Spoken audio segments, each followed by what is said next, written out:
नमस्कार, स्वागत है आप सभी का पहाड़ टीवी में। मैं आपके साथ खुशबू खान और रुड़की शहर से विधायक प्रदीप बत्रा जी हमारे साथ मौजूद हैं। डायरेक्ट उनसे बातचीत करते हैं कि चुनाव को लेकर क्या माहौल चल रहा है और रुड़की शहर सीट पर कैसे हालात देखे जा रहे हैं। देखिए, चुनावी समय है, इस समय चर्चा अफवाहों का बाजार भी गर्म है और मैं समझता हूँ कि चुनाव के लिए पूरी तरह तैयार हैं और हम लोग इस तरह के योद्धा हैं, इस तरह के सैनिक हैं जो हमेशा योगाभ्यास करते रहते हैं, युद्ध का अभ्यास करते रहते हैं। तो युद्ध में जाने में कोई दिक्कत परेशानी नहीं होती। अगर आप रोज़ होमवर्क करेंगे तो एग्ज़ाम में मैं समझता हूँ कि परेशानी नहीं होगी। तो इसी तरह के कार्य करते हैं, लगातार पब्लिक के बीच में रहते हैं, लगातार सरकारी योजनाओं का क्रियान्वयन करते हैं और लगातार जनता के बीच रहने वाले व्यक्ति हैं। लगातार आप जनता के बीच रहने वाले व्यक्ति हैं। अगर हम थोड़ा सा पीछे चले जाएं तो 2012 में जब आपने शुरुआत करी, जिस तरह से व्यापार से जब आप राजनीति में आए, तब आपने कांग्रेस के सिंबल पर चुनाव लड़ा था और उसके बाद वो आप बीजेपी में शामिल हो गए। आगे क्या रहेगा? देखिए, आपको थोड़ा सा और पीछे जाना पड़ेगा। 2008 में चुनाव मैंने निर्दलीय लड़ा और मैं यहाँ से निर्दलीय निर्वाचित हुआ हूँ नगर पालिका चेयरमैन के रूप में, जिसे मैंने बीजेपी कांग्रेस दोनों को 8-10 हजार मतों से पराजित किया था। तो मुझे तो जनता राजनीति में लेकर आई है, जनता द्वारा मैं चुना गया, जनता का प्यार मुझे मिला, जनता के सुझाव मिले, उसी के तहत मैंने रुड़की का एक रोड मैप बनाया और रुड़की में काम करना शुरू करा। डोर टू डोर कलेक्शन मेरा पहला नारा था, नगर निगम में सफाई का, ग्रीन क्लीन स्मार्ट सिटी का मेरा नारा था, जो उसको हमने साकार करने की कोशिश करी। और जब पहली बार मुझे विधायक का टिकट मिला 2012 में, तो फिर मैंने उसको सपने को साकार किया।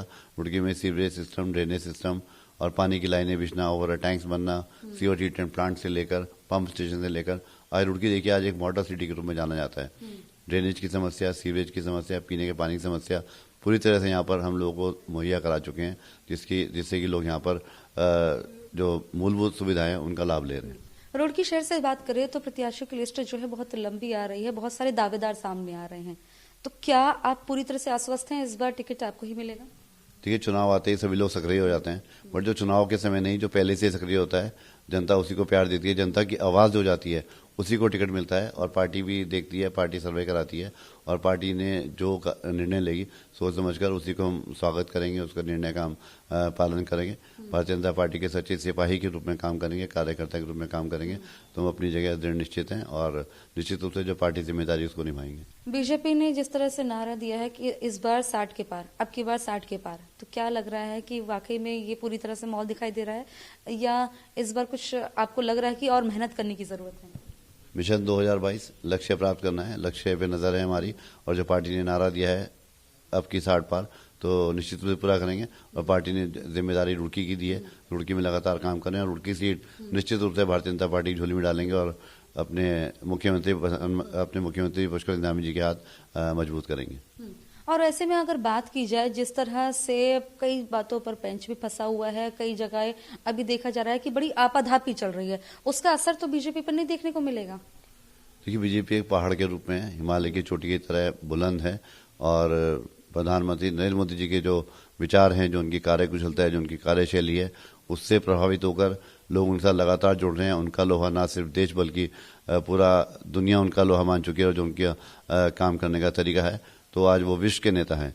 तो उनके नेतृत्व में हम लोग काम कर रहे हैं, तो कहीं भी कोई विचलित होना या किसी प्रकार की विडंबना होना ऐसा नहीं है, मैं समझता हूँ।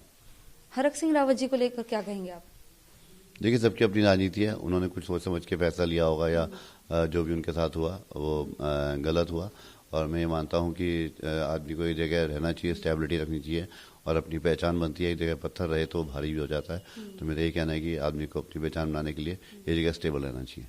बात करें रुड़की वासियों की, ऐसी कौन सी समस्याएं जो अभी रह गई हैं जिनको पूरा करना है, अगर आप जीत कर आते हैं तो उन्हें पूरा करेंगे? अभी भी ऐसी कोई समस्या है? देखिए, समस्याएं रोज उत्पन्न होती हैं, शहर की जनसंख्या लगातार बढ़ रही है और उनका समाधान भी लगातार चलते रहते हैं। नई नई कॉलोनीज बन रही हैं, लोग रुड़की में आकर बस रहे हैं, एक्स सर्विसमैन भी आ रहे हैं और कुछ लोग यूपी से भी आ रहे हैं, तो सड़कों का निर्माण लगातार चलता है। जो भी समस्या, इसके अलावा ट्रैफिक जाम की समस्या अगर आएगी तो उसको पुलों का निर्माण करा जाएगा। सौंदर्यीकरण के लिए कैनाल साइड ब्यूटिफिकेशन का प्रोजेक्ट है हमारा कि नहर किनारे पार्क्स बनने हैं, नहर किनारे घाट बनने हैं नए। तो इससे कार्य हैं जो रुड़की को अच्छा सुंदर बनाएंगे ताकि रुड़की शहर की अपनी एक पहचान हो, ना सिर्फ उत्तराखंड में बल्कि पूरी विश्व में जो है रुड़की की अपनी एक अलग पहचान बने, पर्यटन नगरी के रूप में रुड़की जाना जाए और रुड़की से जो भी गुजरे तो कहे हाँ वाकई रुड़की एक मॉडल और क्लीन और ग्रीन और स्मार्ट सिटी है। आपको कैसा लगता है, एक व्यापारी के बाद एक नेता, फर्क क्या लगता है दोनों में? किस तरह से आप अपनी दूसरी जिम्मेदारी को निभा रहे हैं? देखिए, नेता में और व्यापारी में काम करने में फ़र्क है। व्यापारी काम करता है और काम ही करता है। मैं नीति बनाता हूँ केवल काम करने की, राज करने की नीति नहीं बनाता। तो मैंने शुरू से काम किया है और जो भी काम रुड़की में हुए हैं वो IT के आर्किटेक्ट से डिज़ाइन कराकर, चाहे पार्क हो, चाहे रोड्स हों, चाहे हॉर्टिकल्चर हो, ब्यूटिफिकेशन हो, सभी का मैंने डिज़ाइन कराकर पर्सनल काम के तौर पे मैंने कराया। और इसीलिए आज रुड़की की अलग पहचान है। बस क्यों शेल्टर्स लगना, यहाँ पर डबल आर्म पोल लाइट्स लगना, यहाँ पर क्या कहते हैं नहर किनारे जो भी हमने कार्य कराए हैं उनका होना, तो अपने आप में एक रुड़की एक शिक्षा नगरी के रूप में जाना जाता है। तो उसकी एक अलग पहचान बने। जो दीनदयाल उपाध्याय पुल बना वो एक अलग पहचान रखता है। उनमें जो लाइटिंग्स हैं वो अपने आप में शो कर रही हैं। I love you Roorkee park हमने निर्माण किया, वो अपने आप में एक अलग पहचान देता है। तो ऐसे कार्य जो हमने किए हैं ये एक, मैं समझता हूँ कि बिजनेसमैन इस तरह काम करा सकता है। अगर हम बेसिक नीड्स की बात करें, शिक्षा हो गई या बेहतर स्वास्थ्य सुविधा की बात कर लें, सर पर छत की बात कर लें, युवा रोजगार की बात करें, रोजगार की, इसके लिए आपने क्या कुछ कदम उठाए और आगे किस तरह से कदम उठाने वाले? स्वास्थ्य के क्षेत्र में अनगिनत काम हुए हैं। स्वास्थ्य के क्षेत्र में जब से कोरोना आया, मैं समझता हूँ कि भारतीय जनता पार्टी सरकार ने और पुष्कर धामी सरकार ने जितना काम किया है वो अपने आप में एक इतिहास लिखते हैं, अविस्मरणीय काम है। कोरोना की सेकंड वेव में हम लोगों ने एक हेल्पिंग हैंड सेंटर के नाम से यहाँ पर सेंटर खोला था, जिसमें 150 बेड के लिए हमने आइसोलेशन सेंटर, वैक्सीनेशन और फर्स्ट एड की सुविधा उपलब्ध कराई थी और लोगों ने वहाँ पर टेस्टिंग भी कराई। तो वो एक समय ऐसा था, कार्यकाल ऐसा था कि कोई भी घर से बाहर नहीं निकला, पर पार्टी ने नारा दिया सेवा ही संगठन है। तो सभी संगठन वालों ने कार्य किया, लोगों को खाना खिलाना, राशन बांटना, ये सभी कार्य पार्टी ने किए हैं। और स्वास्थ्य सुविधाएं की अगर हम बात करें तो हमारे यहाँ सिविल हॉस्पिटल है जिसको जिला अस्पताल का दर्जा मिल चुका है, जहाँ पर एक ICU प्राइवेट हॉस्पिटल से ही बढ़िया बना है। ऑक्सीजन प्लांट्स 2 वहाँ पर लग चुके हैं। उसके अलावा आप देखिए बच्चों के लिए चाइल्ड केयर सेंटर वहाँ पर बनाए और सारी सुविधाएं जो प्राइवेट हॉस्पिटल में जो मैक्स वाली और 40 वाली सुविधाएं वो सब हमारे सरकारी अस्पताल में यहाँ मौजूद हैं। तो स्वास्थ्य के क्षेत्र में मैं समझता हूँ कि अविस्मरणीय काम हुआ है। वाकई में शानदार काम जिस तरह से आप बता रहे हैं काम किए हैं। लेकिन एक सवाल एक और है और अहम सवाल है, मेरे जहन में बार बार आ रहा है कि आपसे पूछूं। जिस तरह से आपको कहा जाता है कि बहुगुणा खेमे के आपको माना जाता है और कांग्रेस से जो 9 बागी विधायक थे उनके साथ आप निकले और बीजेपी में आ गए, ऐसा क्यों कहा जाता है? देखिए, मैं किसी खेमे का व्यक्ति नहीं हूँ, मैं दल बदल वाला व्यक्ति नहीं हूँ, मैं दिलों पे राज करने वाला व्यक्ति हूँ। और मैं केवल और केवल भारतीय जनता पार्टी का सदस्य हूँ, कार्यकर्ता हूँ, सिपाही हूँ और प्रधानमंत्री नरेंद्र मोदी से प्रभावित हूँ। उनके नेतृत्व में, उनके मार्गदर्शन में काम करता हूँ। इसके अलावा मैं आसपास कुछ नहीं देखता। सीधा मेरा संबंध प्रधानमंत्री से, जो उनके दिशा निर्देश होते हैं, जो उनकी कार्यशैली है, जो उनकी कार्यकुशलता है, उसके अकॉर्डिंग मैं काम करता हूँ और आगे बढ़ रहा हूँ और सेवा कर रहा हूँ। सेवा करना मेरा उद्देश्य है। सेवा केंद्र में आप खड़े हैं, यहाँ लगातार लोगों की सेवा होती है, चाहे पेंशन बनना हो, चाहे आधार कार्ड बनना हो, चाहे आयुष्मान कार्ड बनना हो, जिसके तहत लोगों का इलाज होता है, ई-श्रम कार्ड बन रहे हैं। तो लगातार सेवा करना मेरा उद्देश्य है और सेवा ही हम लोग कर रहे हैं। सेवा ही हमारा नारा है और राजनीति का उद्देश्य भी केवल और केवल सेवा जो है आपका नारा और ये आपका दायित्व है, आपका काम भी है। लेकिन क्या लगता है जिस तरह से बार बार 5 साल में ही इतने CM चेंज हो गए, तो उसका कुछ असर पड़ेगा चुनाव पर? देखिए, पार्टी नेतृत्व का काम है, वो क्या सोचते हैं और कैसे करते हैं, क्या उनके पास सर्वे जाते हैं। तो ये तो हमारे जो आला अधिकारी हैं, जो नेता हैं बड़े, उनका जो सोच रहती है, जो उनके डायरेक्शन होते हैं, उनको हम लोग फॉलो करते हैं। और प्रचंड बहुमत उत्तराखंड में भारतीय जनता पार्टी के पास है और रहेगा। मैं समझता हूँ कि मजबूत सरकार उत्तराखंड में रहेगी, क्योंकि जो उत्तराखंड में काम हुआ है, जो प्रधानमंत्री ने घोषणाएं यहाँ पर करी हैं, वो धरातल पर उतरी हैं। चाहे वो ऑल वेदर रोड हो, चाहे पहाड़ पे ट्रेन चढ़ने का काम हो, चाहे एक कॉरिडोर बनना हो जिसमें दिल्ली से देहरादून की दूरी 2.5 घंटे रह जाएगी। तो ये ऐसे काम है जो लोग सोच भी नहीं सकते, कि आज तक सोचा भी नहीं होगा लोगों ने।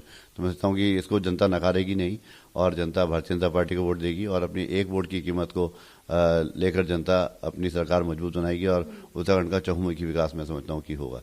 आखिर में आप पहाड़ टीवी के दर्शकों के लिए क्या कुछ कहेंगे?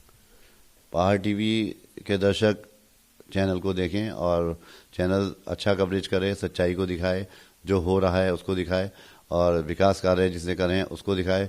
जो चुनावी जुमले लोग कर रहे हैं आजकल, वो आ रहे हैं, उनसे बचा जाए और केवल घोषणा करते हैं लोग, धरातल पर काम नहीं है। तो मैं पहाड़ टीवी को बधाई देना चाहूँगा कि उन्होंने इतना सुंदर चैनल और इतना अच्छा प्रदर्शन यहाँ पर कर रहे हैं और मेरी शुभकामनाएं हैं। मेरी बधाई है कि वो आगे बढ़े, ऐसे सच्चाई का सामना करें और जो लोकतंत्र का चौथा स्तंभ है उसके लिए उन चीज़ों को निर्माण करें। मेरी शुभकामनाएं और एक बार पुनः बधाई। आप हमारे साथ जुड़े, आपका बहुत बहुत शुक्रिया। और शुक्रिया। आपने देखा कि प्रदीप बत्रा जी ने बेबाक होकर तमाम सवालों के जवाब दिए और उनकी बेबाकी साफ तौर पर दिखाई दी, और किस तरह से वो बेखौफ होकर अपनी बातों को रखते हैं, क्या कुछ काम की, तमाम बातें उन्होंने बताई। बहरहाल देखना होगा, क्योंकि 14 तारीख को वोटिंग होगी, 10 मार्च को रिजल्ट आ जाएगा, तमाम बातें सामने आ जाएंगी, साफ हो जाएंगी कि ये जो तमाम दावे किए जा रहे हैं, तमाम बातें जो कही जा रही हैं, इससे वाकई में लोग प्रभावित हुए हैं, ये वाकई में काम हुए हैं या नहीं। नमस्कार।